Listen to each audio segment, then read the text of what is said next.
Yes. Good afternoon, everybody.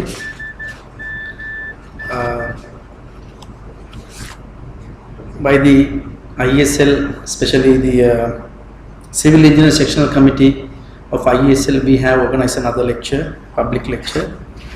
So this is going to be on strengthening resilience to flood and drought under the climate change is essential to sustainable development.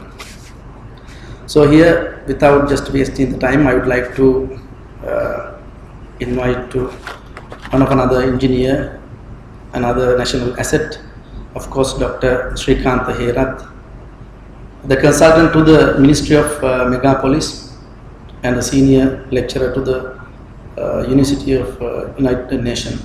So he will be addressing us to welcome the presenter and all of us. Yeah, it is your time, sir.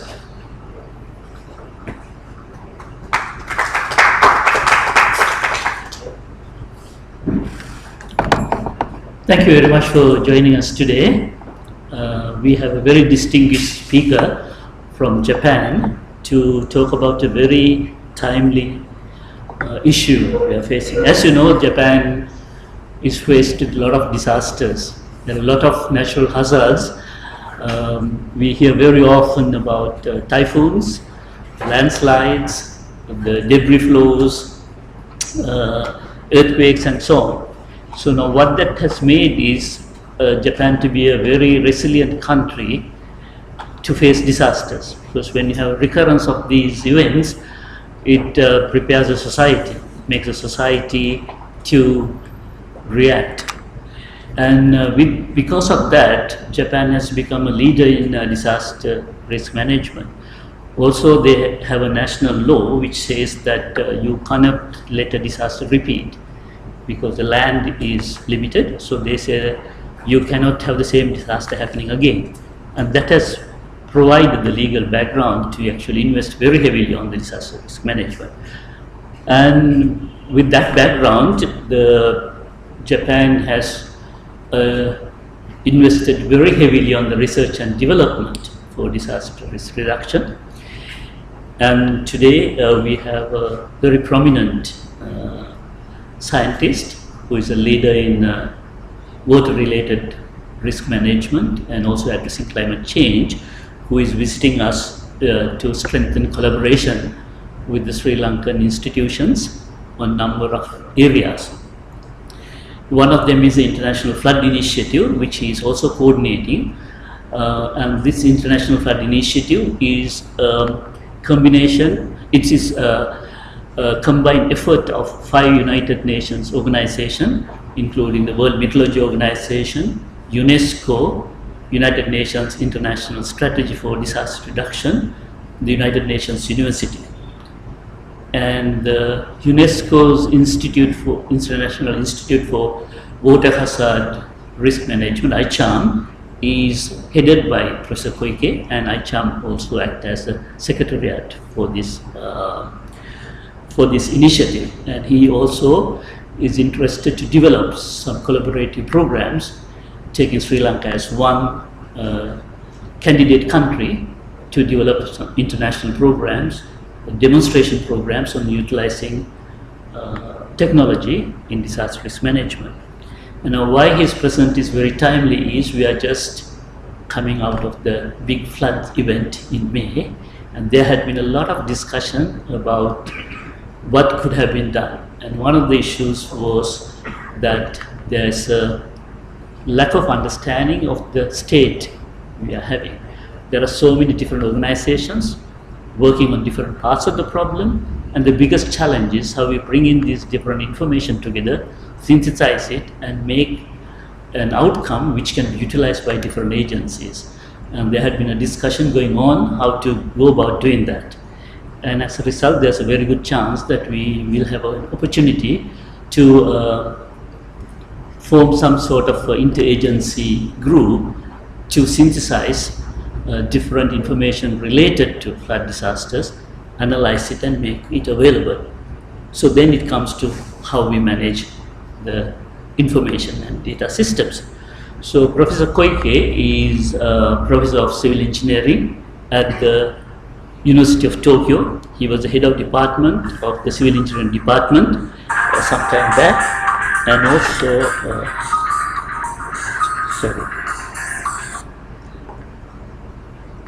also he has joined the UNESCO ICHAM last year. Now concurrently, while being a professor at the University of Tokyo, he is also the director of the ICHAM.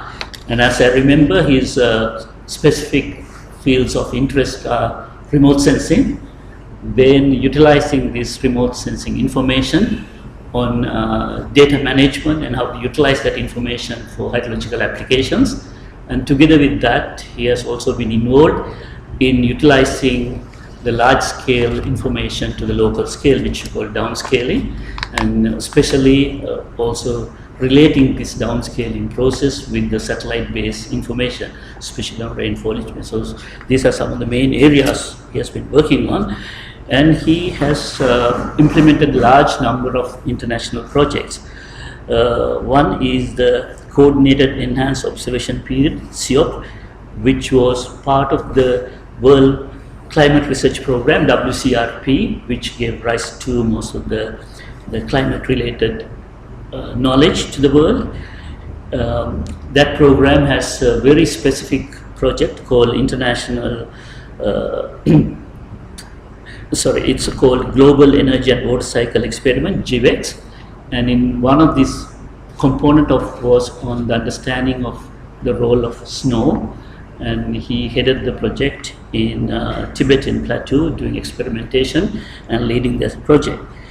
And also he was a co-chair of WCRP, World Climate Research Program's Data Advisory Council, since 2012. And the system he is primarily talking about today is the Data Integration and Analysis System, DIAS, is a Japanese government project started since 2006 to make a national program on data integration and usage. So now it is in the third phase. I believe I finished 2 phases, and that data system is mandated to integrate many different types of information and synthesize and make it available. So it is very relevant to us as we set up now to look into how we can do this data integration. So in addition to that, he has been leading number of research programs, especially on the water cycle management. He has organized a program called Asia Water Cycle Initiative, which has 19 countries participating, and he is also representing the GEOS, that is the global, what is that GEOS means?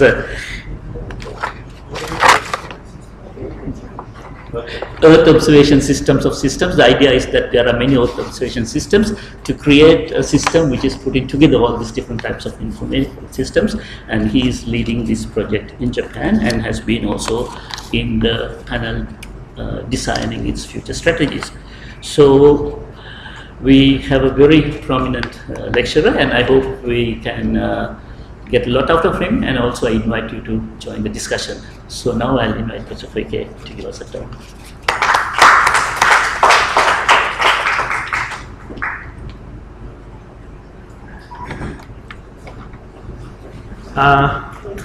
First of all, thank you very much, Professor Herald, for the too much introduction to me.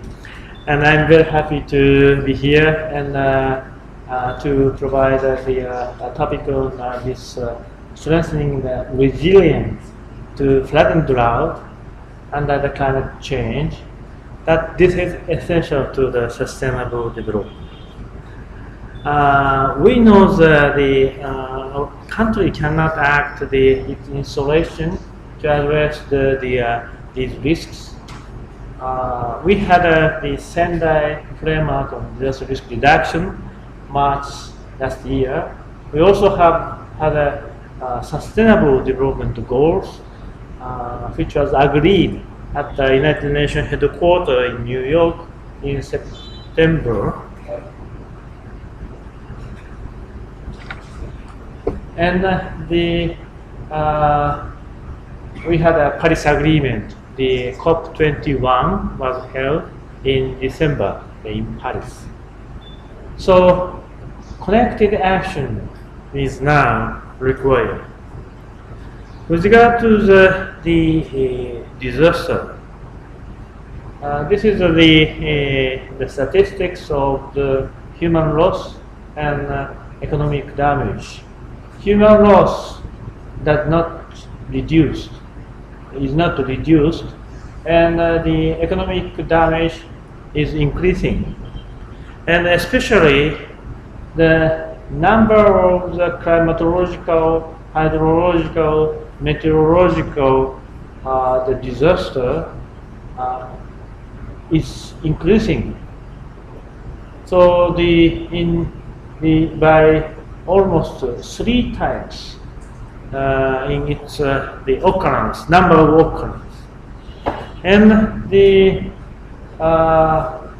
with regard to the occurrence, number of occurrence, the killed person, affected person, and economic damage. We in Asia, we had the biggest damage. So this is a very serious issue in Asia. With regard to the sustainable development, we define 17 goals. Within these 17 goals, the goal number 11 is to develop sustainable cities and communities. The disaster risk reduction is clearly defined within the target of this goal. And also the poverty and hunger, water, and the climate. The disaster risk reduction is clearly described in these in the target of these goals. So, and with regard to the climate, this is the map of the monsoon. Asian region, we have the biggest monsoon system. This is Asian summer monsoon. Japan and Sri Lanka locate. Japan locate the northeast end of the system, and your country locate the southwest reach of this system. So that's why the monsoon area affected by climate change appear this kind of edge area clearly. And this is the how much impact on the various indicator according to the intensity of the global warming. This is RCP scenario. This 8.5 is the most serious scenario. And according to this scenario, how much increase of the indicator. This is the global average. This is South Asian summer monsoon area. So a little bit different of the scale. This is a 20% increase. In this case, this is 20%. So with regard to the several parameters, the standard deviation of the interannual variability in seasonal average precipitation. You can identify in the global average, the RCP 8.5 is almost 10% in average, but in Southeast Asia, more than 20%. So that means the wet and dry contrast become much more clear, or bigger the contrast will come. And some water storage function should be strengthened.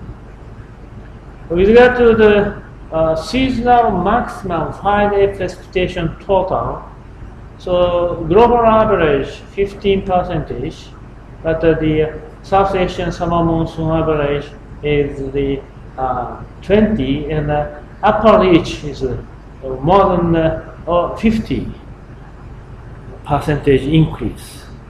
So heavy rainfall event happened, so that caused a large flood. So we need to develop the wide coverage of the rainfall observation for the reducing this kind of the increase of the flood risk. So as I mentioned, these three are closely related together, so concerted action is required. How can we address? I want to discuss firstly sustainable development and climate change and disaster risk reduction. What kind of the relations? We are seeking the sustainable development, but we have a development for securing water, food, health, energy. Such kind of the social security can be developed by our effort. But the inherent risk to development, including population, rapid increase or decrease or aging, economical problem, including poverty, inequality, in some cases globalization poses a very big gap. And destabilized governance and disorganized urbanization, and also deforestation and desertification and some pollution. So according to the human-induced issue, in some cases we lose this security. And for example, biodiversity and climate change also caused by these human-induced issues. Under the vulnerable condition, if we have a hazard, we had a serious disaster. And you can understand that these issues are closely related together, and also not only this part, but also this human-induced issue are closely related to this condition. So we need to improve our management of the disaster and environmental risk by preventing future risk and by reducing the current risk and building the resilience. Then we can contribute to the sustainable development, and we can improve our human security. So then the sustainable development and climate change and disaster, we can consider these three global agenda. For example, in this story, in which in that condition, how our science and technology can contribute to these three global agenda. So I would ask one question to you all. Okay, please reply to this question. Associated with the climate change, does the heavy rainfall event increase in the frequency, intensity, and amount? Yes or no? Yes. Okay. So in that case, shall we consider this question one by one? What is the climate? Why the climate and the heavy rainfall is related? So this is the chart, very complicated chart, which I use in my class. I use this chart for one 90 minutes class. Only this chart, I use the 90 minutes. But today is totally 60 minutes. So the almost the wind and rainfall and something on the earth, the energy comes from the earth, and almost half of the input, not from the sun, sorry, from the sun. So the almost half of the sun energy is absorbed by Earth surface, and this energy should be released. If not, Earth surface temperature increase, like a Planck fan. Okay, so there are three the ways of the energy emission. One is the long wave radiation. What is long wave radiation? So daytime sunshine and the surface is heated up. Once again, and heated up from black to red. and then according to the surface temperature, the Stefan Boltzmann's law, the energy is emitted upward. So sunshine and emitted long wave radiation. This is the daytime. But the nighttime, no input energy, only the outgoing energy. So then early morning it becomes cool. Okay, but if there is a cloud, if there is a cloud, not only the surface but also the bottom of the cloud, the downward long wave radiation, according to the Stefan Boltzmann's law, that's right, not so cool down. So this is the radiative warming. So clear sky case, the radiative cooling, cloudy case, and radiative warming. In this way, the energy is emitted from the surface. So that is the budget is minus 18. Other two ways. One is sensible heat. So warm or the air mass is generated according to the wind, the eddy effect. So and also the if surface is wet, water is evaporate or transpirated. So then the this energy is used as a latent heat. Okay. So next question. Which is heavier? Which is lighter? I'm sorry. Which is lighter? Warm air or cool air? Warm air, cool air. Which is lighter? Warm air. Please raise a hand. Cool air. Oh, Professor Irokon. Please go back to the textbook. Okay. So next question. Wet and dry air. Which is lighter? Wet and dry. Okay. Wet air is lighter. Okay. Cool air is lighter. Well, wet air is heavier. Wet air is heavier. Okay. Okay. So those who, Professor Wirakon learned meteorology very deeply. That's why you are correct in this case. So regardless of the kind of the gases, same number of molecules is included in a certain volume of gas under a certain temperature and pressure. Same pressure, same volume, same temperature. The number of molecules is the same, regardless the kind of gases. Oxygen, nitrogen, water vapor, H2O. So you know the air mass consists of nitrogen and oxygen. The average weight is 28.8, but water vapor is the weight is 18. This is perfectly dry air, only oxygen and nitrogen. But number is the same. A little bit wet air mass, very wet air mass, which is heavier. This is heavier, this is lighter. So wet air mass is lighter.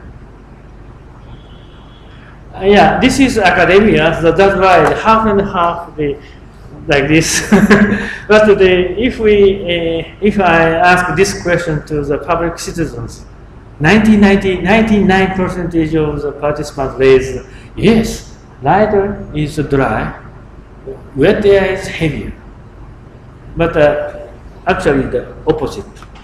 So then, warm air mass is lighter. That's why it's going up and warm the atmosphere.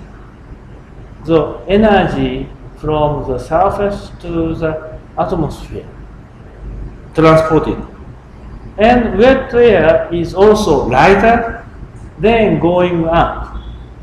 But the upper air temperature is cooler, lower, due to the lower pressure, Charles law. Then this water vapor is saturated to the cloud. So from the gas to the cloud, water droplet, then energy is released. Rain will happen after that, but this is just the meat of the cloud droplet, no energy exchange. So more than half of the absorbed energy by Earth's surface is transported to atmosphere. Then our mild climate is generated. This is 1D structure, and 1/3 of the surface is land and 2/3 of the surface is ocean. Actually, at ocean surface, rainfall is smaller than evaporation. Evaporation is bigger. What happened? Sea level drop down. Every year, 11 centimeters drop down. This is very big number, much bigger than the climate change impact.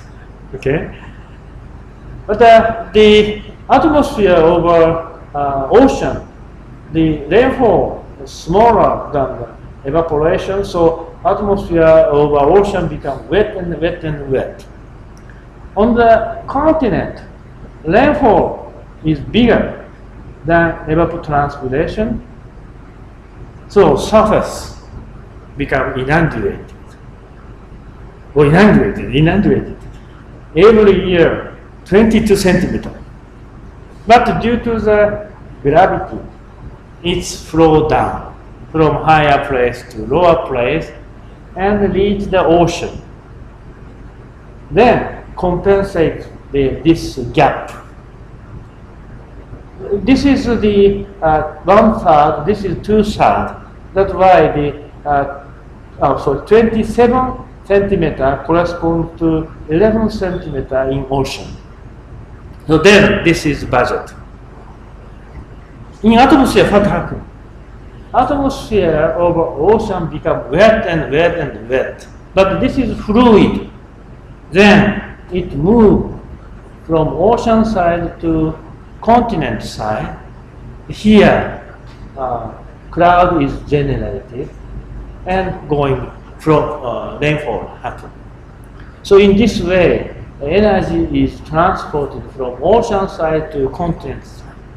So then we have a very not too contrasted the climate, but mild climate in general. So as you recognize, this climate system closely related to the water cycle.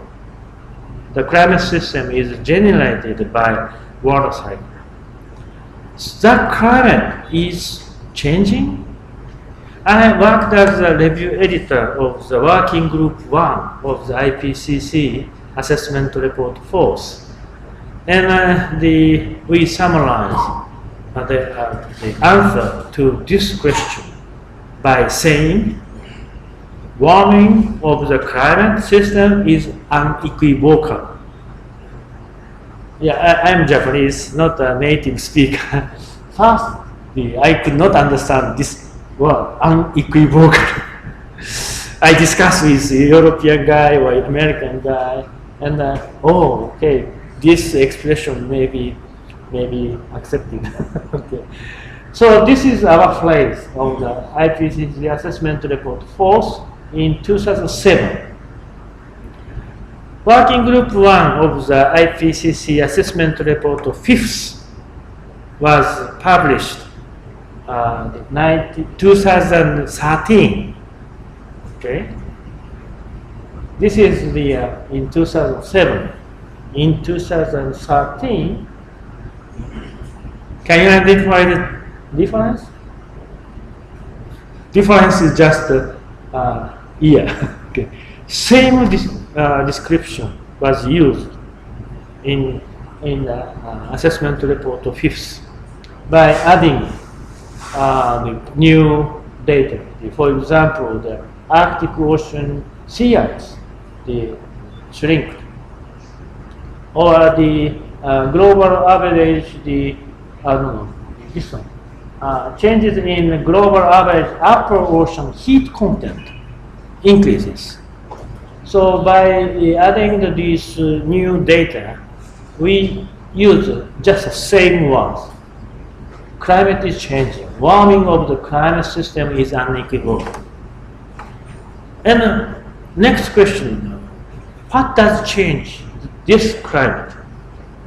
In 2007, we used the most of the observed increase in global average temperature since the mid-20th century is very likely due to the observed increase in anthropogenic greenhouse gas concentration.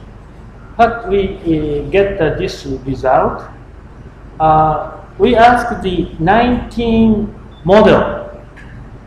climate model to calculate the air temperature associated with increase of the greenhouse gases, observed greenhouse gases. So 19 model shows some deviation, have the deviation. So then this pink band shows the result of 19 the model output. And 5 climate center, 5 climate model take an action if the observed concentration in 1910, that concentration did not change, just same. What kind of the Earth environment? This blue band is a result. No increase of the temperature. And this thick line is observed. So then we get this result.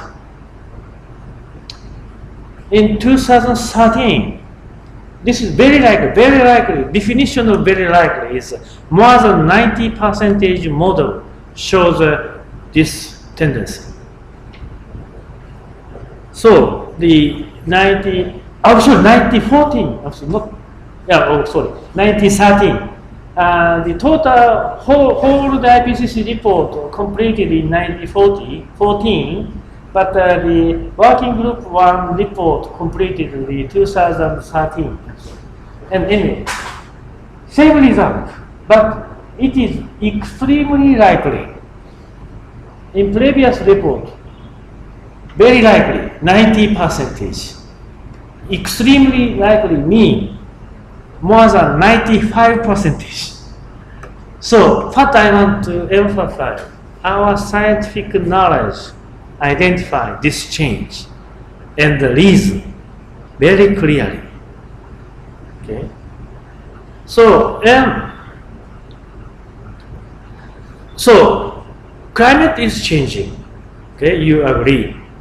So in that case, why the heavy rainfall event increase associated with climate change? So this was clarified by Professor Shukuro Manabe in 1960s by his very famous paper. This is a greenhouse gas effect. The sunshine heated up the surface and long wave radiation, and then the greenhouse gas absorbed this long wave radiation, and a lower part of the atmosphere is heated up. This is the greenhouse gas effect. But after that, as we learn, this is heated up.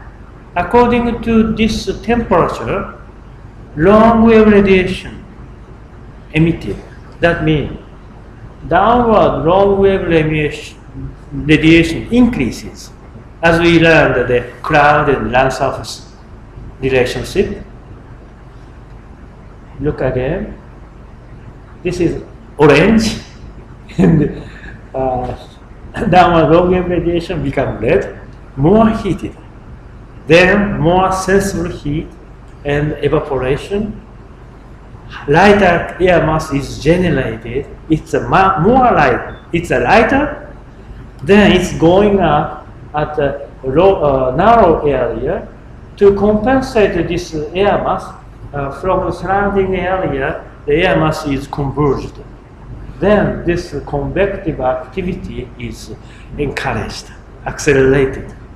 This is so-called radiation convection equilibrium theory, developed by Professor Shikuro Manabe in Princeton University. After graduation of the University of Tokyo, he moved to the Princeton. Anyway, so convection is accelerated. So that means the narrower area, heavier rainfall happen. So this is the theory in 1970s. And by using the coupled ocean and atmospheric model, this is the first experiment of the coupled GCM, general circulation model, comparison between the current carbon dioxide concentration doubling. This is the precipitation area at the global scale and precipitation intensity. So from this side to this side, that means narrower area, heavier rainfall happen.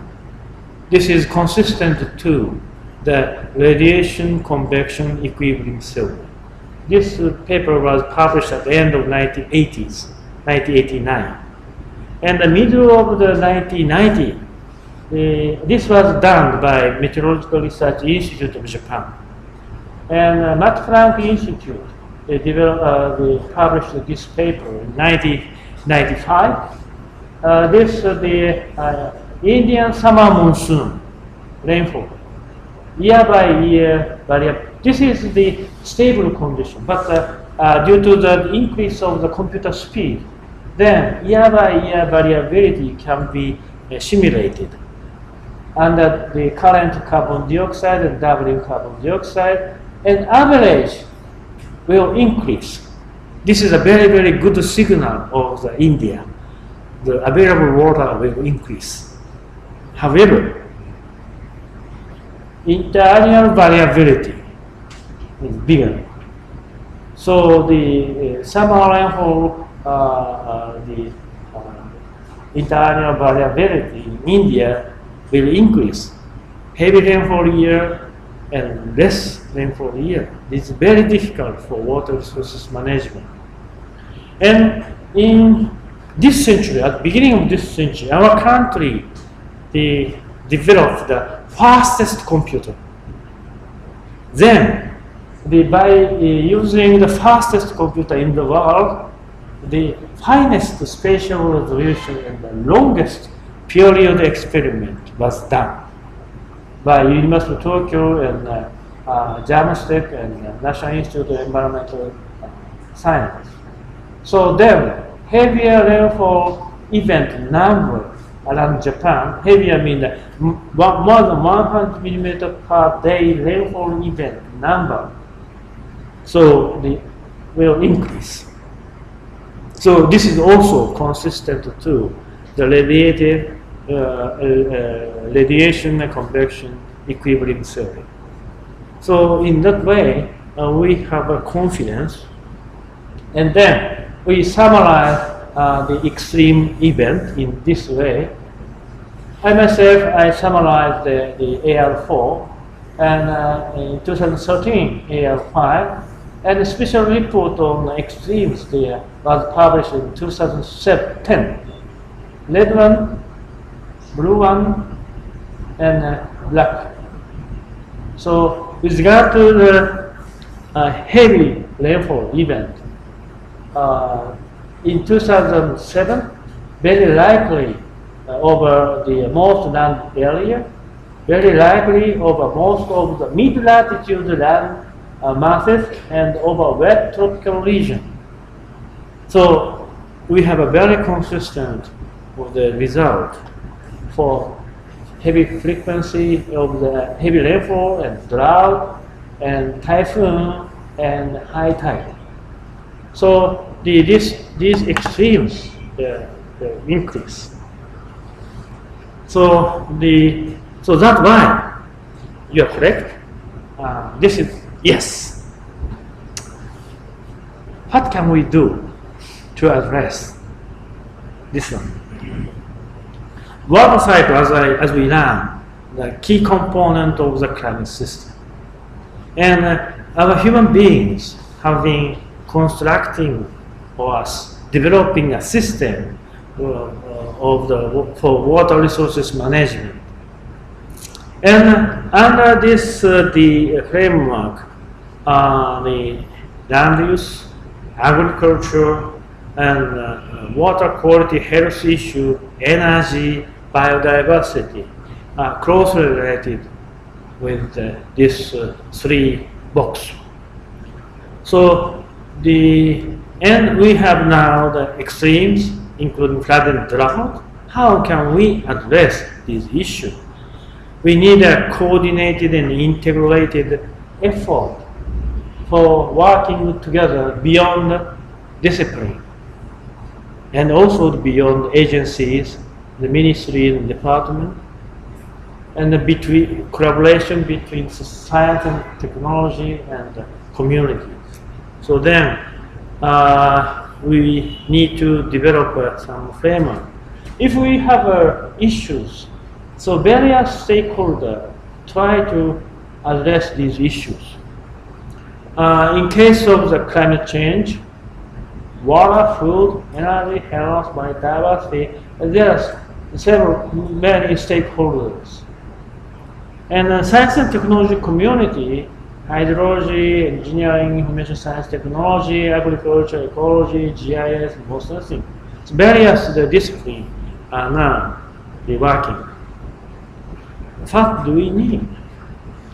So we need to share the data and the information beyond the discipline, and such a data and information should be shared with stakeholders. And beyond the discipline or between the science and technology and the society, we need to exchange knowledge, experiences, ideas.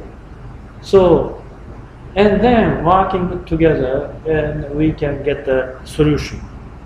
So the keyword is interdisciplinary, beyond the discipline, and collaboration between science and technology and the society, transdisciplinary. How can we realize this framework? As Professor Herat introduced, I am now working with the International Flood Initiative. I learned Kerala River, the river management by the irrigation department, and but this urban area is really vulnerable against to the hazard, the flood hazard.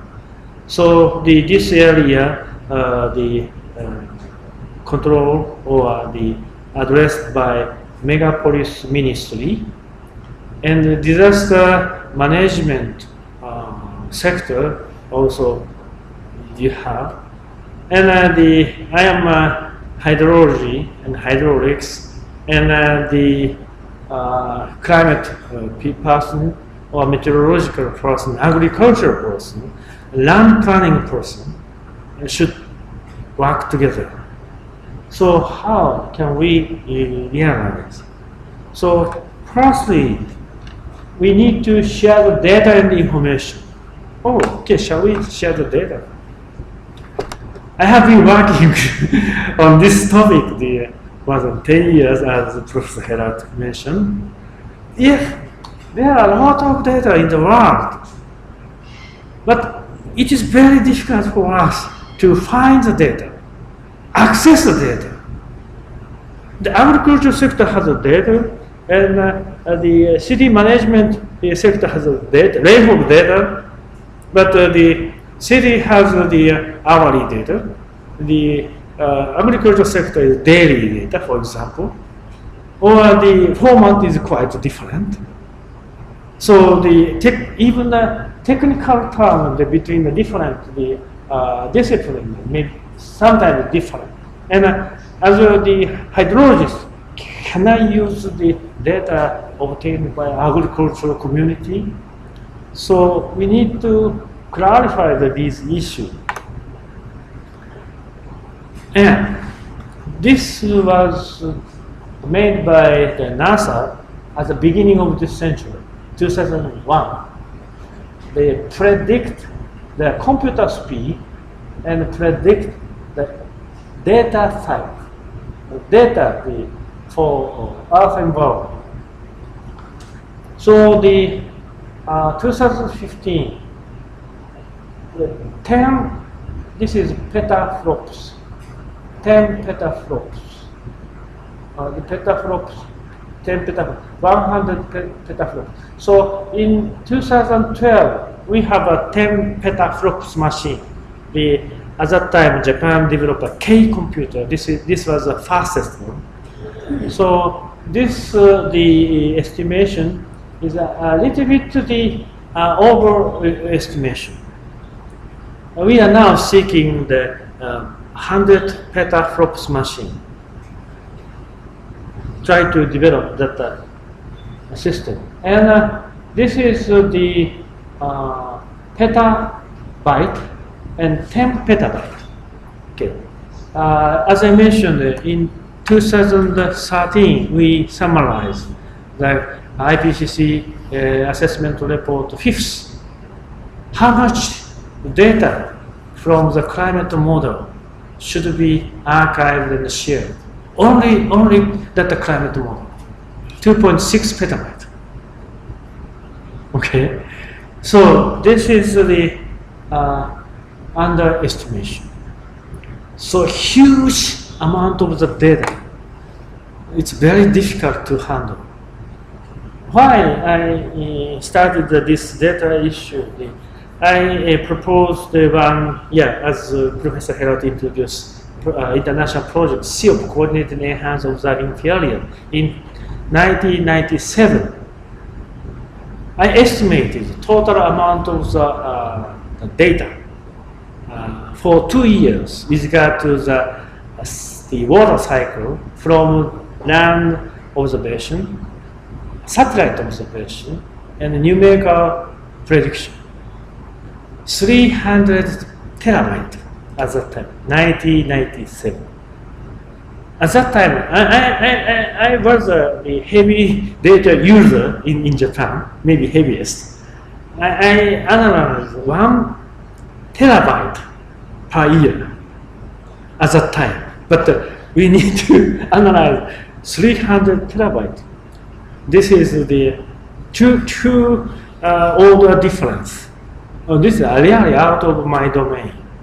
So top scientists of the IT, we need to collaborate together. And I discussed with my colleague, Professor Kitsudegawa.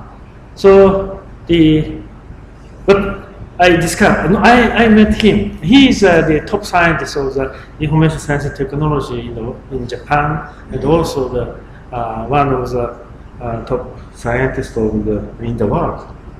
I met him, and Professor Kitsudegawa, 300 terabyte, I mentioned. He stopped. Oh, 300 terabyte in 1997. This is really big data. So then he was much interested in and our cooperation. So then we start the collaborative research. So, and then according to the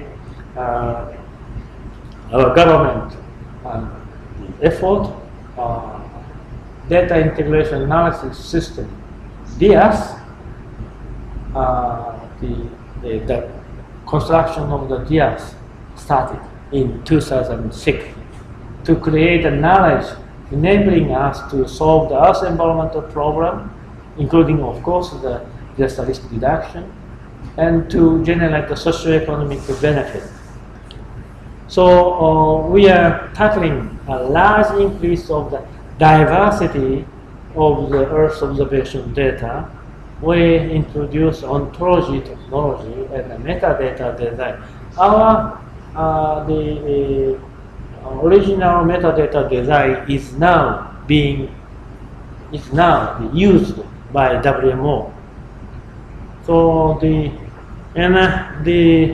we are also tackling a large increase in volume of the Earth observation data. I mentioned the IPCC assessment report 5th is 2.6 petabyte. But the previous one, assessment report 4th, 40 terabyte. This is still big data, but a very large increase. So this is the increase of the amount of our data in our system.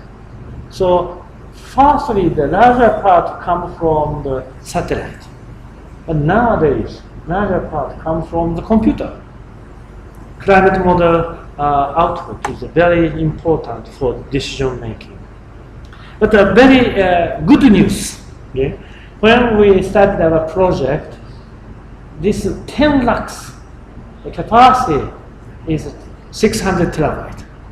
In 2012, only 2 lakhs, 2.7 petabyte. Now, only 1 lakh, 3 petabyte. This kind of technology development is also very important. So by using this system, we are now accelerating the data archiving, including the data loading, quality checking, and metadata registration. This is really hard job. Observer checks the data and format and explain what is the data and how he or she get the data. So that is metadata. But our system considerably reduce their load by web service. So then the very large number of the data are now being archived, and not only the Asia, this is Asian region, but also the African data are also being archived by using this system. So the data issue should be addressed. Now we have a data system and exchanging knowledge, experience, and idea. So this chart was developed by Nature, and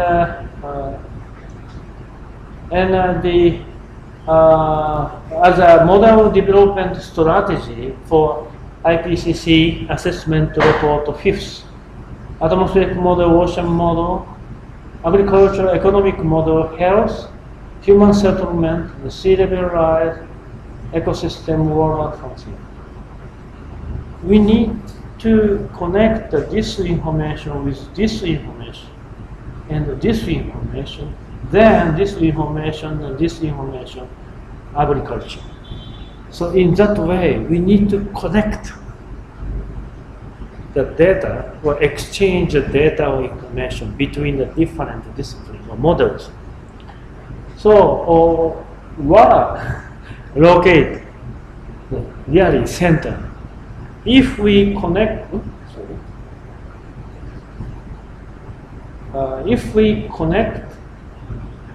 with our water model with atmospheric ocean model, or carbon agriculture economy, or human settlement and sea level rise, we can integrate all the information. So we have been working for that. That is so-called water cycle integrator. We have a satellite data, we have an in-situ data. This is a very tough job. And by using the satellite, we get rainfall data and evapotranspiration, soil moisture, the groundwater, and the snow. They can be validated by using in-situ data. But the river flow cannot be estimated by satellite data, but that's why we need a model. And by inputting the forcing data, we can get the river flow, and other parameters also can be estimated. They also can be validated by in-situ data. And we have the weather prediction model, seasonal prediction model, and climate projection model output. After bias correction, they can be used as an input into the model. And we also developed the data assimilation system, and the physically and the temporal spatial consistency data set can be used as an input into the model. So then we can provide usable information to integrated water resources management and the climate change adaptation. This is water world. And in collaboration with urban engineering, agriculture, biodiversity, they have a model. So the indices, but their model, the index, needs the water information and the satellite information and atmospheric model information. So then they can provide usable information for urban environmental conservation and also the agricultural support information.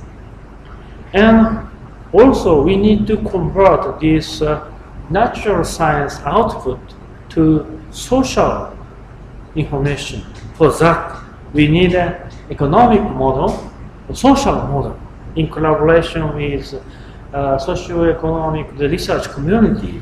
Then we can provide usable information for decision making. So we are now working, but due to the limitation of the time, I would introduce only 2 examples. So by using the climate model and the river discharge and satellite data, this is a case of the northern Africa, Tunisia. Government of Tunisia request the JICA to assess the impact of the climate change on the water resource management in the country. So we archived all of the climate model output, and this is the Tunisia and North Africa and the Mediterranean Sea, and along the coastal area, the rainfall happened. This is coming from a satellite.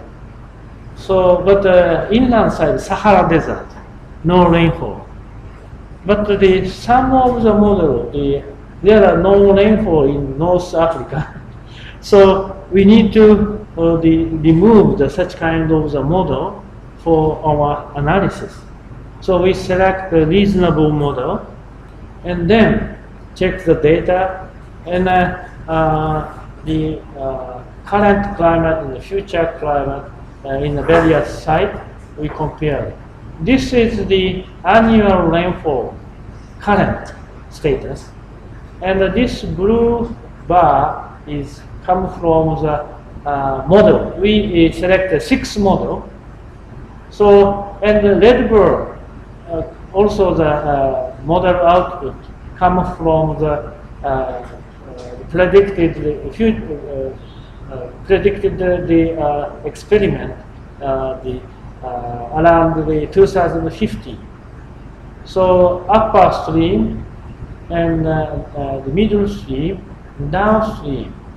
Comparison between the current rainfall and the future rainfall, all of the models show the rainfall will decrease in future in this country. So this is the river basin. This blue is minus the a 20% decrease. And the yellow to red is minus 30% decrease. So minus 20 to 30% decrease in average. This is in average, not the extreme case. So this is a very big problem from the climate model. And we say it is virtually certain the drought will become more severe to the government of Tunisia. And from the science, associated with climate change, this heart rate circulation is accelerated and subsidence also strengthened. That's why rainfall is not likely to happen. That's why this tendency is really consistent to our physical understanding. So this is the information from the DIAS, the science and technology. And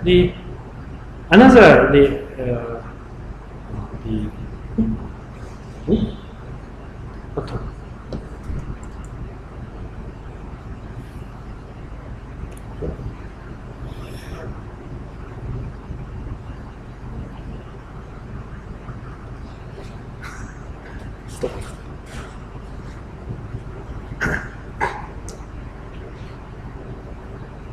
Oh, okay, sorry. Thank you. so another example is this climate system, assessment system, and socio-economic model.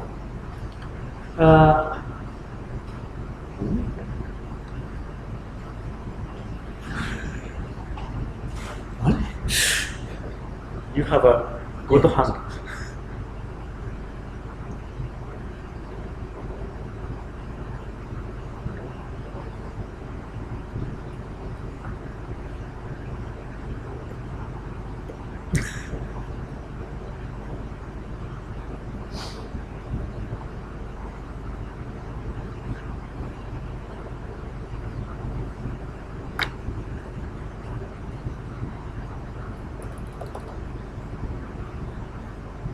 Oh, it's on.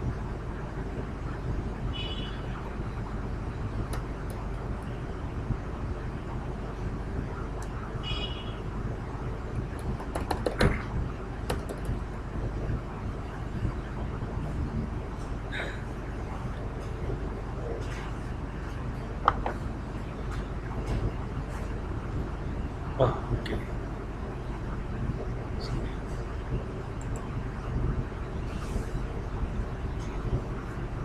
Okay, thank you. So we have the flood simulation model. The flood damage, actual flood damage can be simulated and demonstrate the countermeasure effect for reducing damage. For example, the embankment, how much the reduction of the flood damage can be estimated. And our colleague has an economic simulation model. They developed the economic model to reproduce actual economic parameter. And then they can simulate the effect of the countermeasure on economy and society.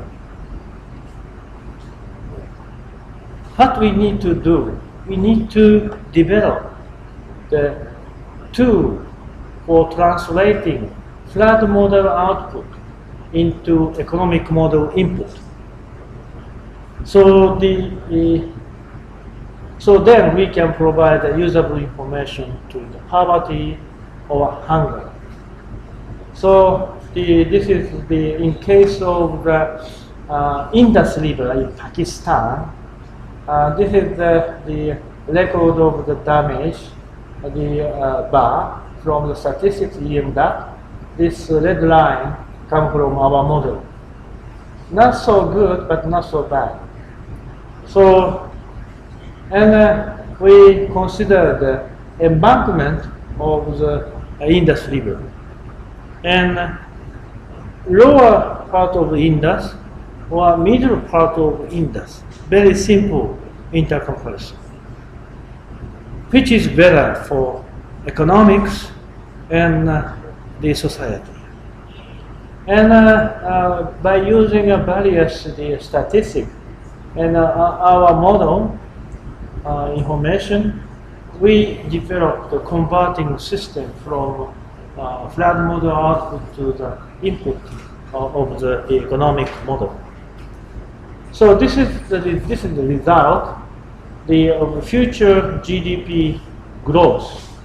GDP growing, but due to the flood in future, so very big impact on GDP. But the difference between the embankment in the lower Indus and middle Indus, not so big difference. But this is the Gini coefficient. This is the index of the poverty, or gap between the rich person and poor person. If this number increases, the gap increases. So this is the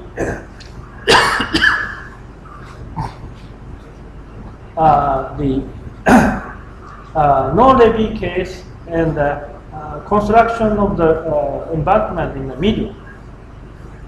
This is positive mean that Gini coefficient will decrease.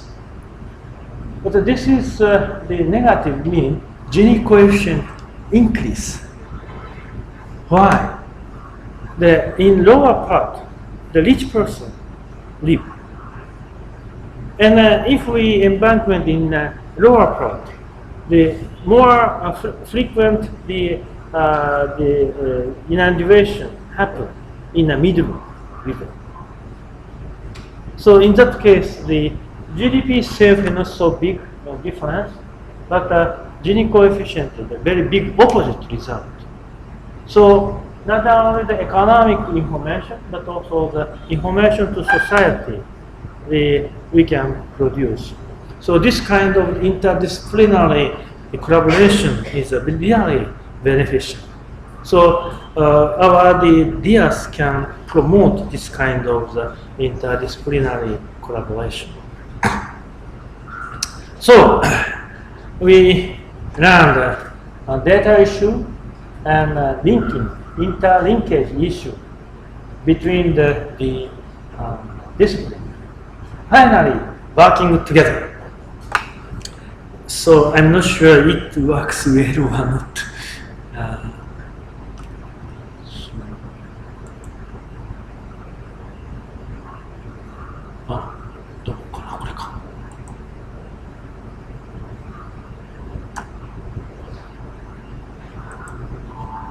Water is essential for human life and well-being. It provides enrichment, atmospheric, oceanic, and terrestrial natural sciences, and socio-economic benefit areas, including agriculture, forestry, health, energy, economy, and human sanitation. Water-related issues are really critical in Asia and Africa. For example, for drought, floods used to droughts. But in the past 3 years, we're seeing very high flows. It's yes,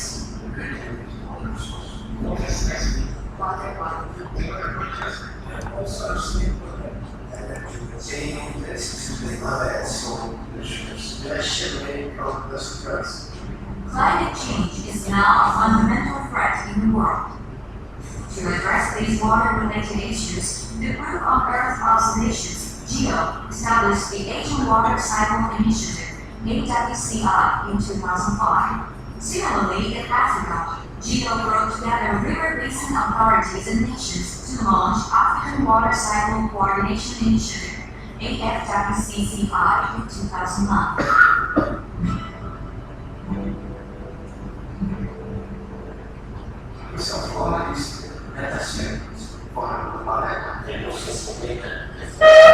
Very important data for information systems, infrastructure, and also with the droughts for physical observation.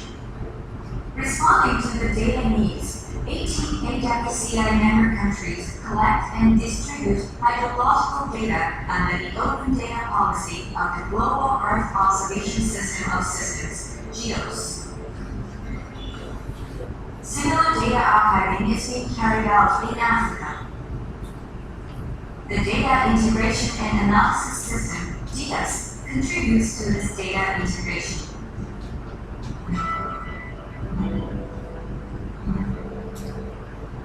Integrated hydrological models provide us provides data to bring the cloud into monitoring cloud in whole Cambodia. We need hydrological models and also need pursuit economic models. soil moisture, groundwater, inundation, drought, snow and glacier melt, vegetation growth, and rice production are simulated and predicted in demonstration river basins in Asia and Africa. With support from a donor, JACA, AWCI studies suggest large increases in future flood discharges due to climate change in the Philippines, while AFWCCI studies show a trend to more drought in Tunisia.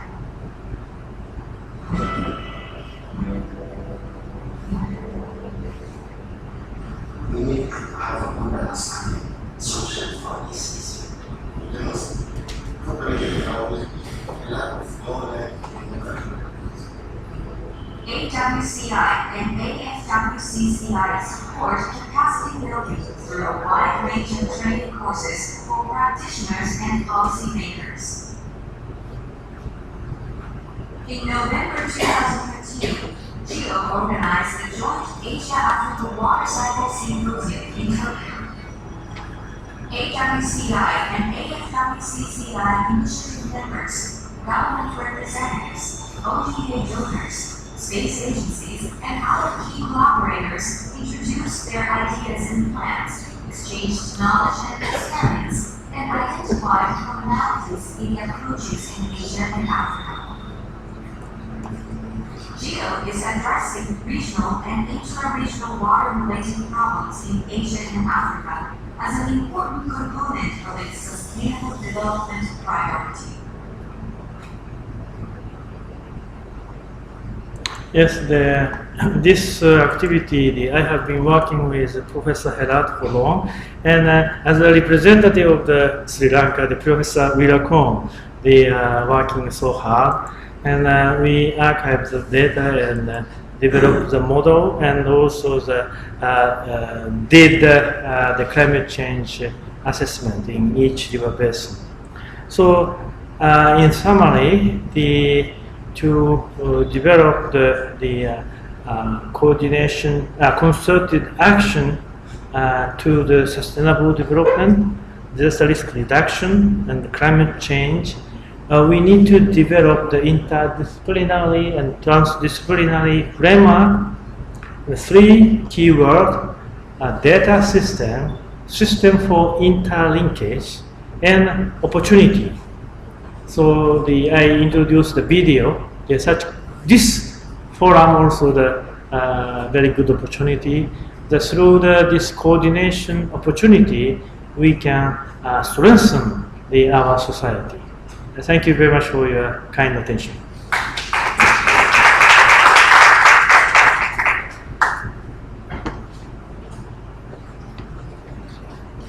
Thank you very much, Sir Professor Koike from University of Tokyo, for delivering this presentation speech to us and sharing the experience and the Japanese practices with us, and for us to get prepared against the disasters related to the flood and droughts. So next, according to the agenda, is to having the open discussion.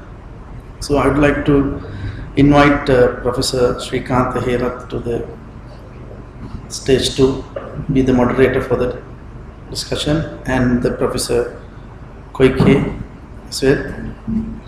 So you can ask the questions from the panel, and we have, I wish, 20-30 minutes. So please get prepared yourself for asking questions here. Please come to the stage.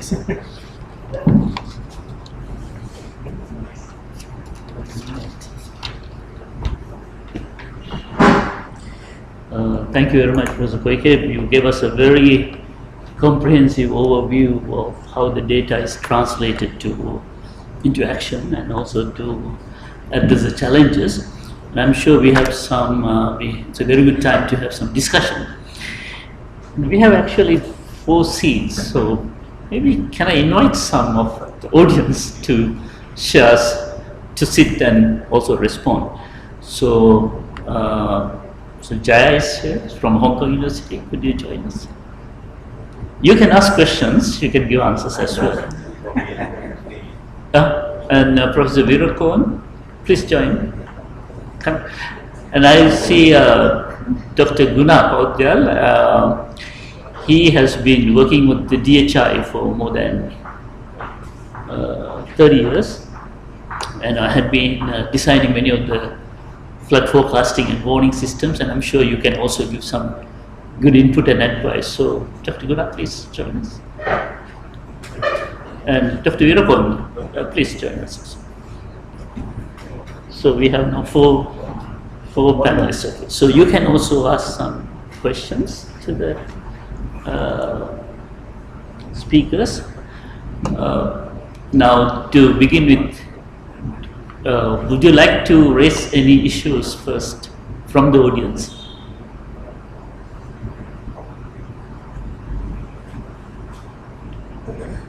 Would anyone like to ask any questions? Yes, please. From listening to the professor, he was explaining about his air, there's dry air and cold air, heavy air. If you can really, that was kind of, confusing. Probably, the latest theories that you have coming from, probably how we perceive that is, is incorrect. So maybe you can elaborate a little more on that to enlighten us more. I think we would very much appreciate. Maybe your initial slide. On the cool air, heavy air, and the light air. I think he would like you to give it a little bit explanation on the very.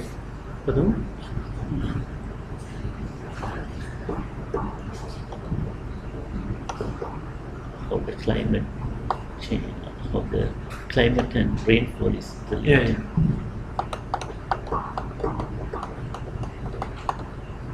This one, the one below that. Next one. Yeah. This one? Yes. From this slide, is it? Yes.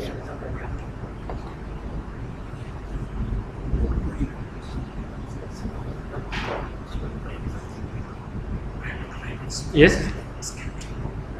Sorry, your question? How we can take care and the dry air and the cool air. You said the dry air is heavier, the cool air is lighter. Cool air. Cool air is heavy. Cool air is heavier, and the warm air is lighter. Yes. Yeah. Oh. So the cool air is the density is larger. That's why the heavier. Warm air is lighter. So going up. Warm air is going up, and wet and dry. Wet air is lighter. Yeah, but the moisture content mean, but this is just have a general relationship with the temperature, pressure, and volume. The same number of the molecule, regardless the kind of the gases. So that's why in this case, same temperature, same volume, same pressure, 5 molecules. Only 5 molecules exist. The wet air is replacing the ocean and hydrogen, ocean and ocean nitrogen by H2O. That's why there must be nitrogen.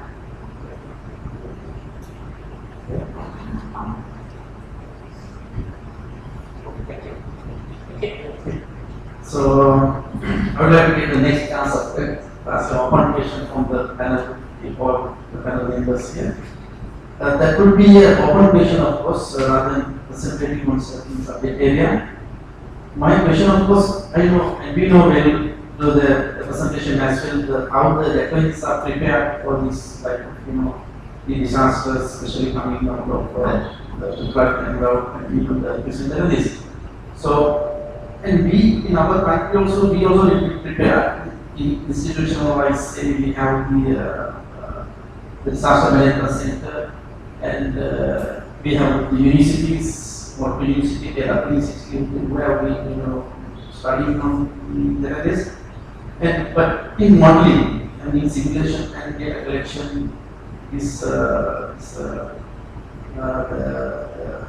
disasters and the climate changes, how those are going to be affected on. Are we in a situation that we have sufficient institutional framework to face, to model these and to go ahead with? And are these institutions coordinating with each other in a certain setup so that we can come up with a good model and finally come up? But it's going to be forecasting the future disasters and events. So I think my question is clear. So are we strong enough? Now the Japanese are well done. So we compare Japanese, I don't know how far we are. So how we can we prepare ourselves in coordinating these institutions, and do we have enough infrastructures in that way? That's a very good question. It has several parts, so we go little by little. First, there's the institutional coordination need. Then there is also the infrastructure need. And of course, we can get some experiences from across the countries because they are working with different countries. And at the end, I get what Sri Lanka can do, which is why actually I also think something like that. So we started Japan because in Japan also it was not very easy at the beginning. The middle, because Euro had its own great political, because the department had its own great political observations, and probably them also took some time. And then GRS is sort of economic driven system. So first let's ask okay, how do you see the Japanese evolution of these different institutions together? And it's a very good example of somebody taking the initiative. Because it can be done, that's what they show, that somebody has to come by and go across the different disciplines and we talk to them and people. So after that we asked Guna to share some experiences from India. And so, okay, I will introduce just after the first IPCC assessment report, our government consists of how much impact of the climate change on water resources management and nation 1992. I was a young scientist at the time, and I investigated a 2-year study by doing summarize the report, in which emphasize we need to start some adaptation activity to climate change. If not, we will not be able to manage that 1992. Nothing. Nothing. And government will consider that is the story for the scientists, not the actual world. So that was Japan as a fact. The second in 2005, we 2004, Cabinet Office over a committee, higher committee on health protection. And I have a responsibility on data, water, both. And we made a report to the Prime Minister. He completed. At that time, I think that nothing happened. But the congressman suggested me, or Toshio Koike, everyone knows the importance of the but at this moment, no party, no strategy. But in the near future, it may happen. 2004, our project here started 2006, based on data discussion. So that's why and one more thing I have already introduced my story is yes, in collaboration with Professor the leading scientists for the information. What I want to say is that a kind of the motivation of the scientist or the engineer make some demonstration, show some evidence, even a small scale. Then your point, institutional framework, or the integrated approach to be approved. But without any evidence, it's very difficult.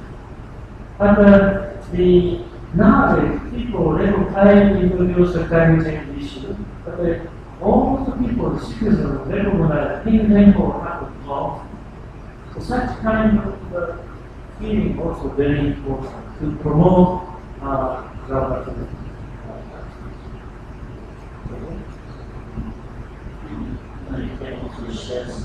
Very briefly, I can say, first of all say that your question is very critical and very valid on the situation not only for Sri Lanka, I come from Nepal, also from Nepal. But what I can say from institutional point of view is defining the clear mandate of this agency. For example, Sri Lanka, the BMC and let's say irrigation department, this should have clear demarcation of who does what. And we can go to say Bangladesh, which is the most advanced country in this region, who produces a real accurate operational forecast, including political cycle.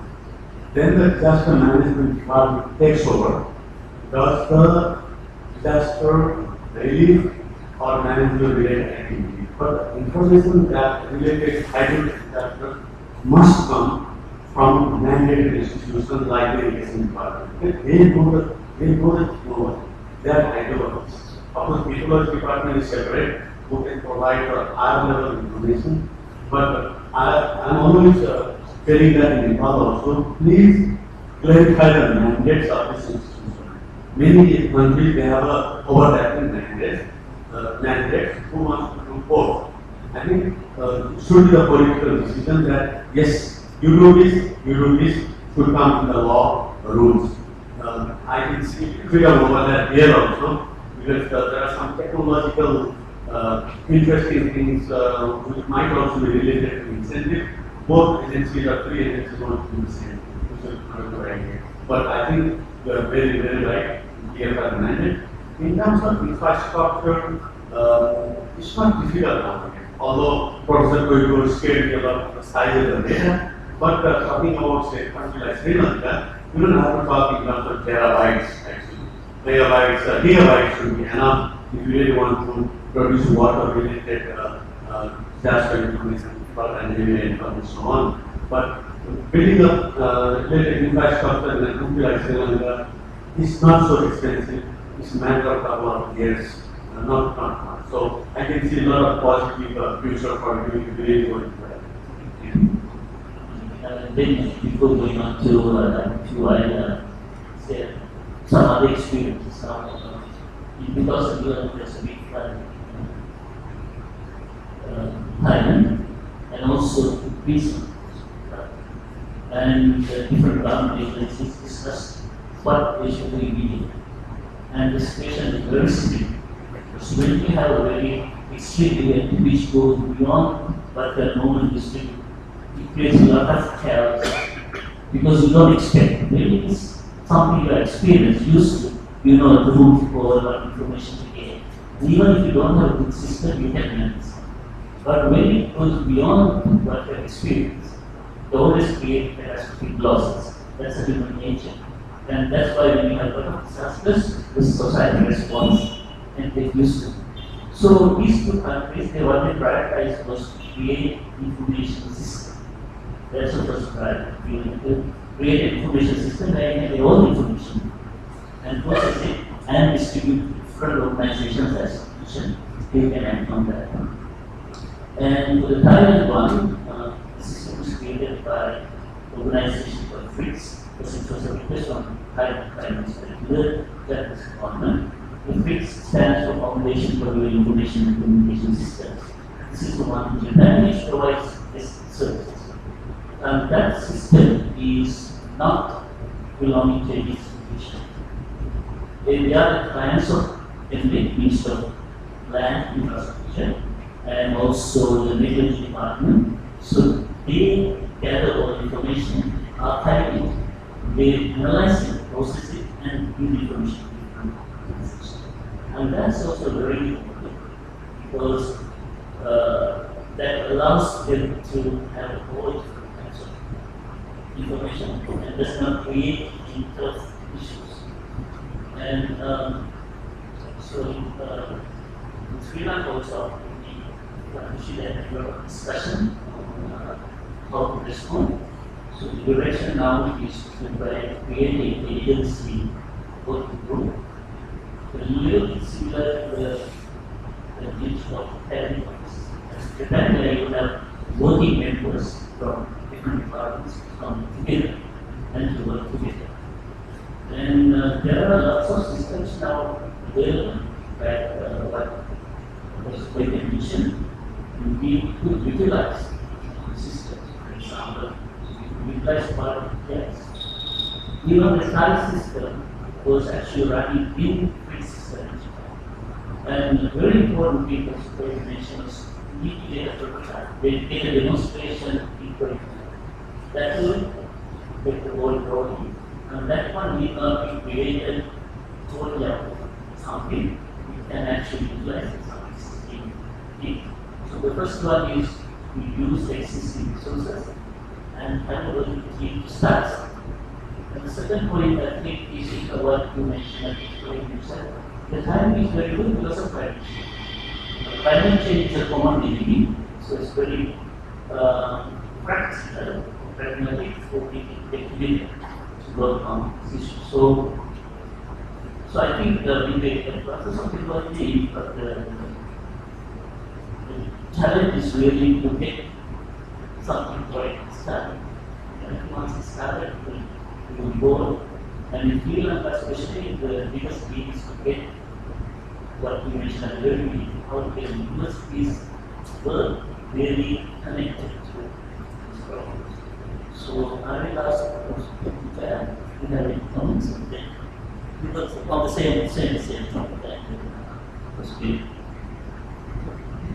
I think to answer your question in a simple way, of course we cannot compete with Japan. Sri Lanka is a small country in development state. But if we don't start somewhere, we will not get anything. This is something very important to bear in mind. There are certain things that we can do in Sri Lanka. For example, as Professor Koike pointed out, data integration involves many factors. I think what Sri Lanka can do is to go into the new algorithm development, because big data analysis requires new algorithms because of the large amount of data that has to be handled, different types of data. This does not require so much of expertise. Of course, we need a certain background, but I think Sri Lankan universities and research institutions in Sri Lanka have this kind of expertise. If properly guided, I'm sure they will make contributions to be able to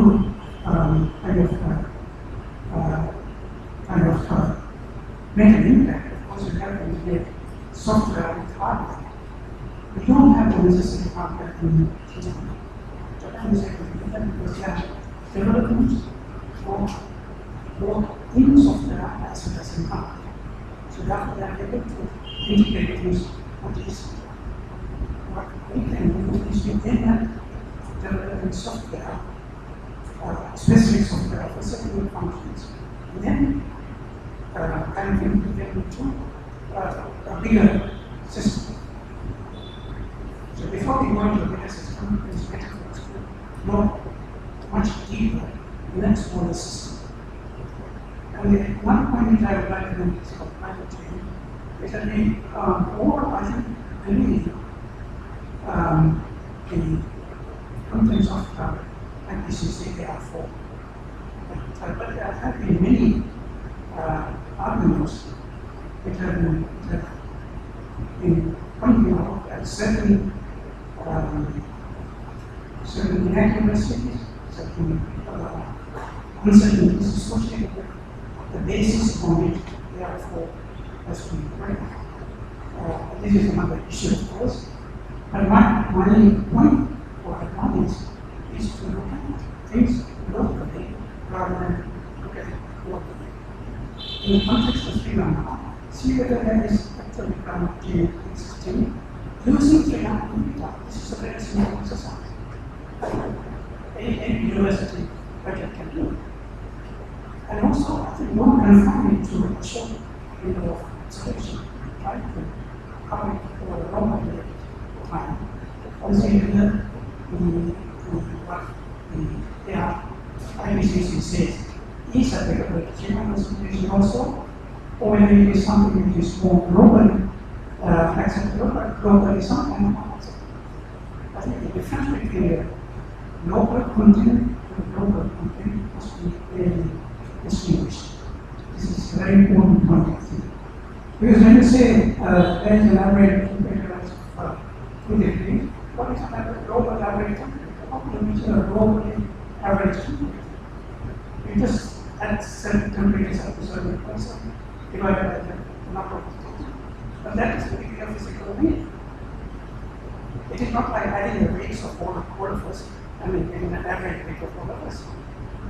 That has a physical meaning. And in the context of temperature, the average temperature is just a statistic. It has no physical meaning. By the way, I'm a skeptic. Thank you. Anyway, there are uncertainties of all these the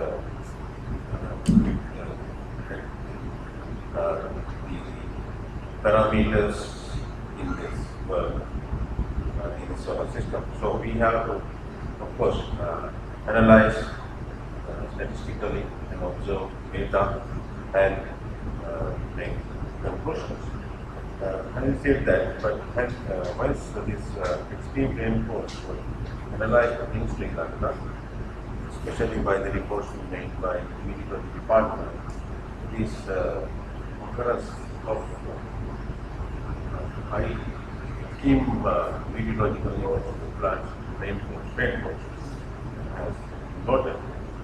Although the total annual rainfall in Sri Lanka has not shown change, trend in the past.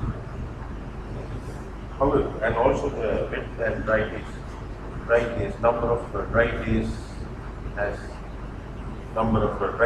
has increased according to the department's report. But still, we know its climate has been changing all the time. So the scale of climate change cannot be assessed over decadal data also. But what is observed has to be responded by us or the local adaptation. Now, since one of gentlemen spoke about scientific analysis, I especially want to talk about the disaster preparedness and disaster risk reduction in Sri Lanka.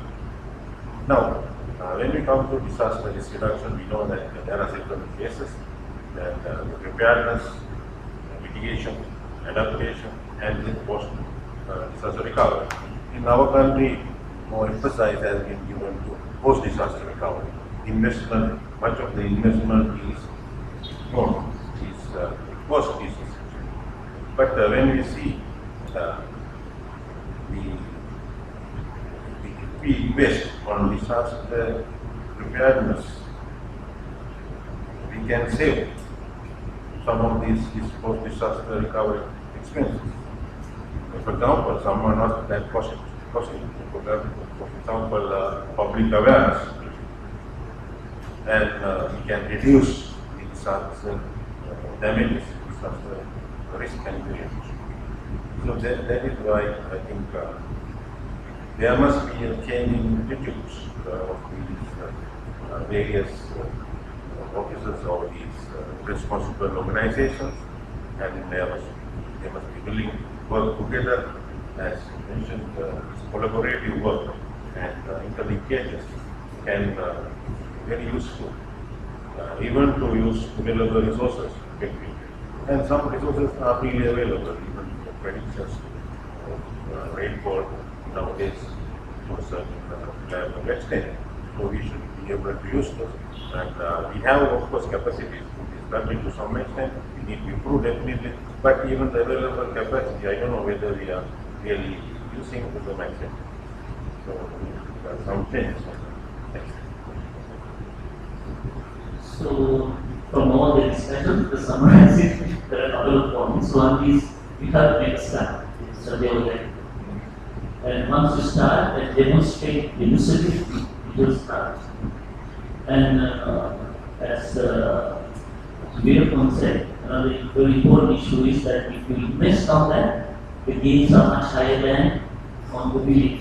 I gave a very interesting presentation today morning where 258 crores was the damage of a flood, which they demonstrated could have been averted if they had that information systems beforehand, which was only 25 and 80 crores.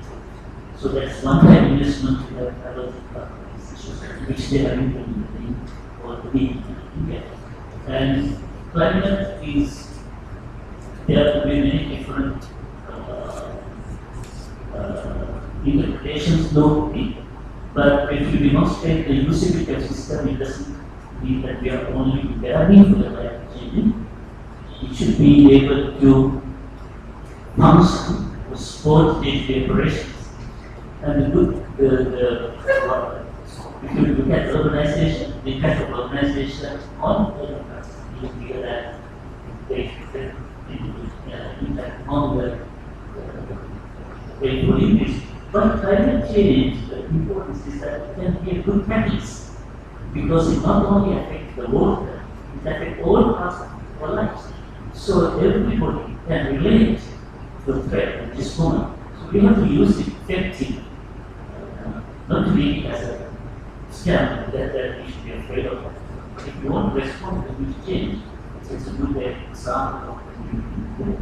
So that was a very good question. We had a discussion. It's now 3:30, but do we have any other comments or questions? Yes? Thank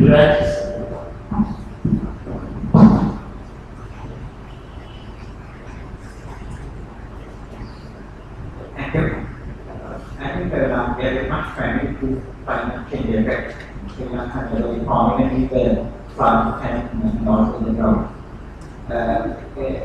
In my things I noticed that the most significant effect is that we could not really get in the early detection or the early warning of any of the situation. Therefore, the loss is very significant.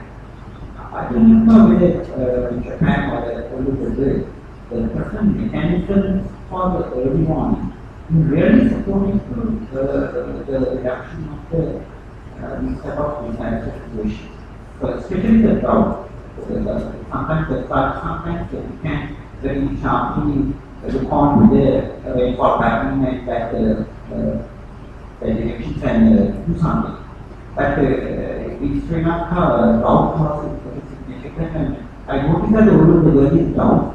It's really not disaster loss, but there is no proper indication of verifying that detecting the crop patterns and other things before the drought. So this is a very much important, and while I am asking this question, this is now on one of ongoing project is by the adaptation project, Sri Lanka also consider this matter period two drought, three drought, traditional areas of the country. So those are some floods that I noticed that according to the observations. So significant issue from the drought rate. Are they any clear way of getting observations to reduce the flood losses area? So that is the So the question is mostly related to seasonal forecasting, because Sri Lanka has the biggest disasters are from floods and droughts. The causes of droughts are very high, and this question is that is there a way to advise farmers of a choice of crop in advance? What are the advances in seasonal prediction and forecast?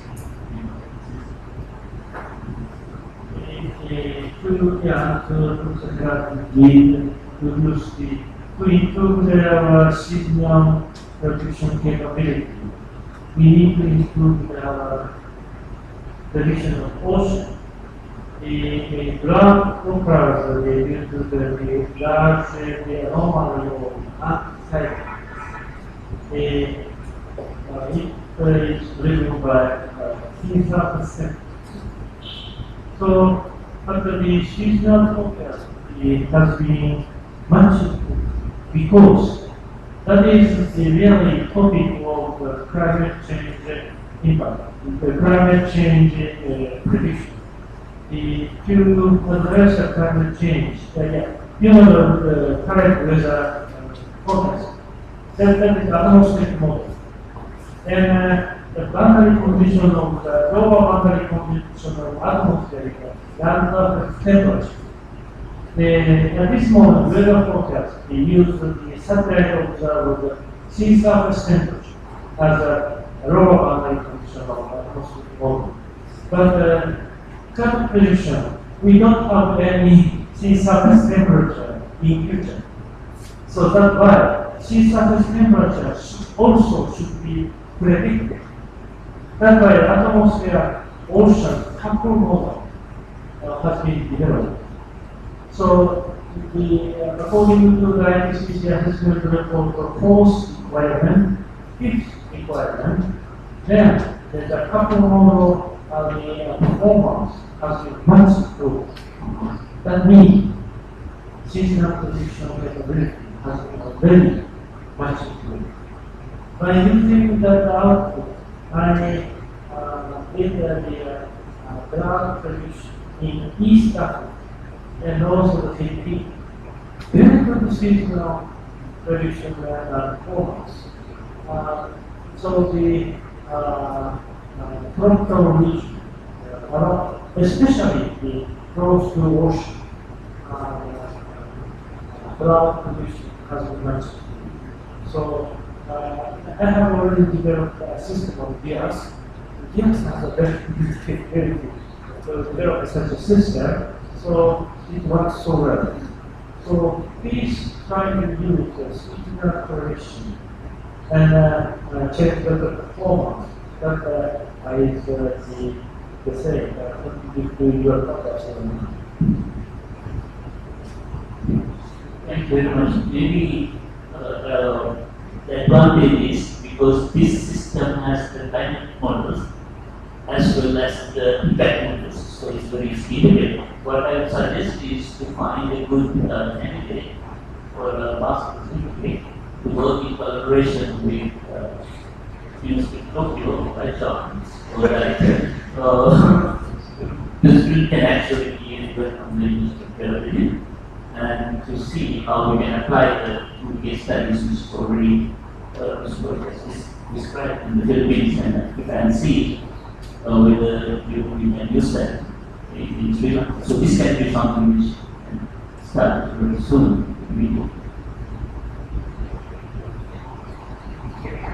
Yes.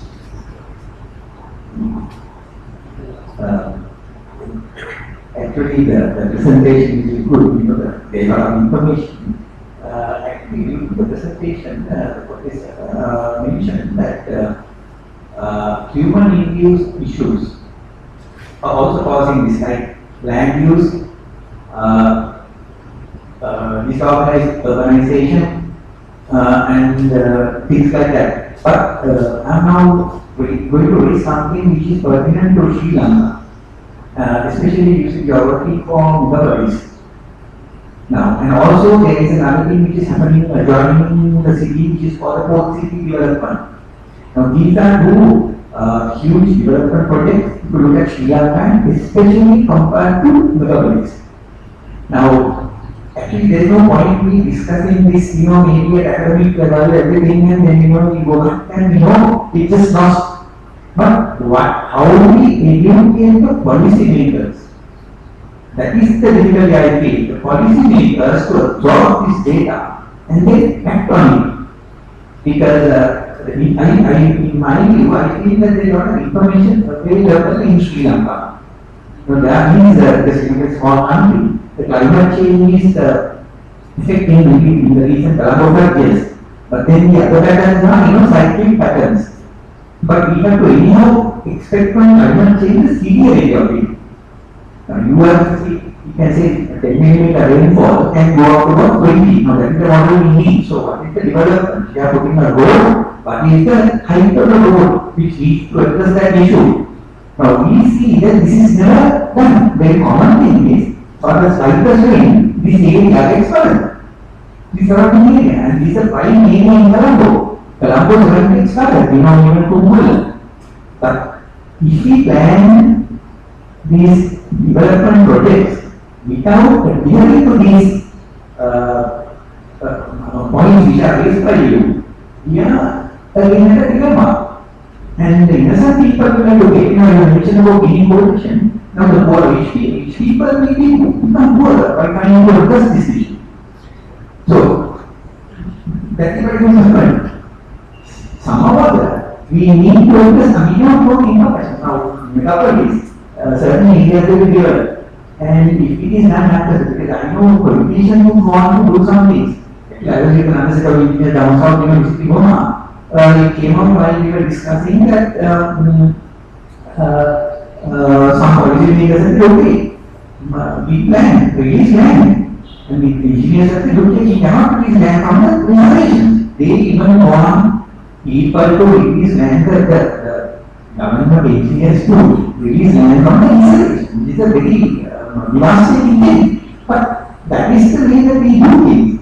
So we have to somehow see that these policy makers are educated and they listen to this data and they do something in parliament and show it to the people. Because average people will be paying the price, maybe not now, in 10 years or 20 years from now. But could you do that? Maybe I think we have to feel. Today, actually, the secretary to the ministry was to come. Unfortunately, no, he actually was in the district. But I think the problem is there are too many political meetings and they can't decide what to do. But this actually initiative also came from the ministry, saying that we really need comprehensive information system. And in Thailand, one of the motivation was also to inform the policymakers. Because now when we talk about the flooding, we going to take we have the canal system, we have the canal network, and we have the municipal drainage system. And when engineers talk about it, they know what they are doing. But if you talk to policymakers, it's very difficult for them to understand which one should be handled by movements. So you need to have a good simplified system which shows that if you do that, it's also happen. And that was one of the guiding requirements. in developing this type of system. And hopefully we can do that one. And at least we have a lot of engineers now in the higher levels of the bureaucracy, and they will be able to put this into it.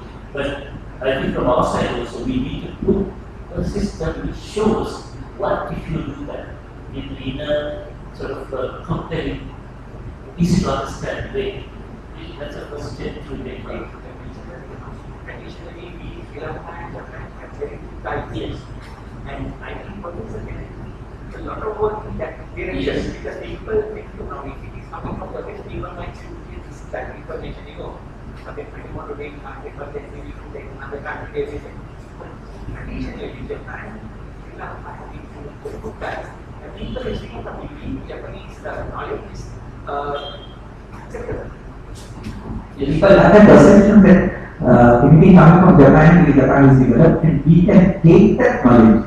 So in that perspective, Professor has a fair to do in educating the policymakers and making them listen to this information and then act upon it. We have to get more often to come here. And in fact, there's an agreement between the Prime Ministers with the Sri Lanka Prime Minister and Hospital. This is for the scientific collaboration. So they established a growing scientific collaboration platform.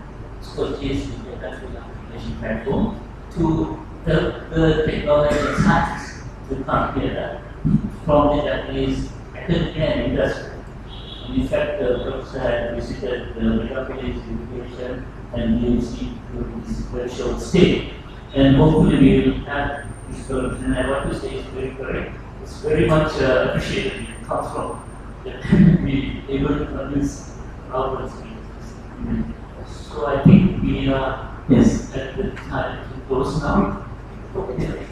So I think the time has just so of course I think rather than advising the policymakers, I develop the emotions don't want to become the politicians or the policymakers. So with that comment, of course, just to close this session, I would like to invite our fellow member engineer, senior engineer, Sina Naik, to present the token of appreciation to the presenter, Professor Koike, on behalf of the IS, who is not here on the stage. Just to say, I got to my house in Japanese.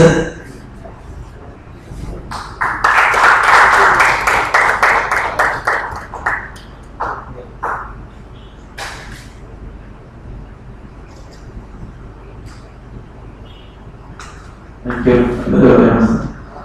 So we have just come to the last part of the session.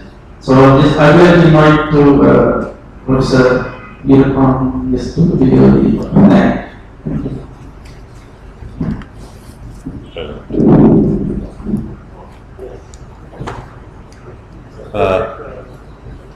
Professor Koike and ladies and gentlemen, I am privileged to propose vote of thanks at this the end of this very useful session. Let me first and foremost thank Professor Koike for coming here to Sri Lanka and sharing his enormous experience during this short time he was free in this country. And I'm sure, I heard that he has to leave at 4 o'clock from here to the airport. Thank you very much for your very enlightening presentation, which brought us a lot of information. And if I just summarize some key points he stressed, starting with the IPCC AR assessment report, relevant sections on extreme hydrological events related to our countries, especially the larger floods that we frequently experience. Then he continued to show how climate change and greenhouse gases effect on the water cycle to bring these concentrated heavy rainfall, which has been noted by these reports. Then he emphasized on the importance of building resilience to these changes, as water is central to human life, and water is shown to be the agent of bringing this climate change directly to this society. So he emphasized on the need of interdisciplinary and intradisciplinary approaches, and sharing data and sharing knowledge, and collaboration of all experts relevant to water field, society in general, and stakeholders, citizens, to effectively face the challenges we have. Especially he mentioned about the importance of advancement of the use of advanced science and technology for management of disaster and environmental risks in our countries. He showed through his popular slide this water cycle integrator, right? Some examples of how these climate predictions are done through model applications, especially applied to river in Indonesia, Droughts river or something here. And also he showed the application of economic impacts models, especially illustrating the impacts of different interventions in one river in Pakistan, right? Especially how this Gini coefficient varies with the different options of investments. So all in all, we had a very useful session here and a very interactive discussion with the assistance of all audience. So let us put our hands together to Professor Koike for your contribution. And then on behalf of the engineering community, I thank him, and I also, on behalf of the organizers, thank Professor, on behalf of engineering community, Professor Koike, Professor Srikant Herat, for organizing this event here in Colombo, right?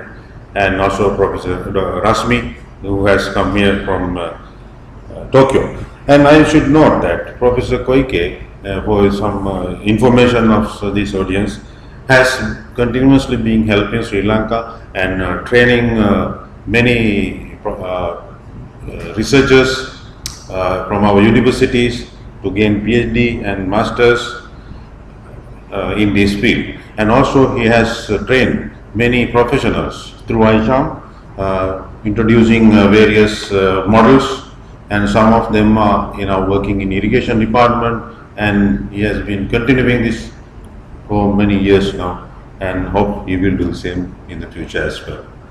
So thank you again, and yes, wish you a nice journey back to Japan. Thank you.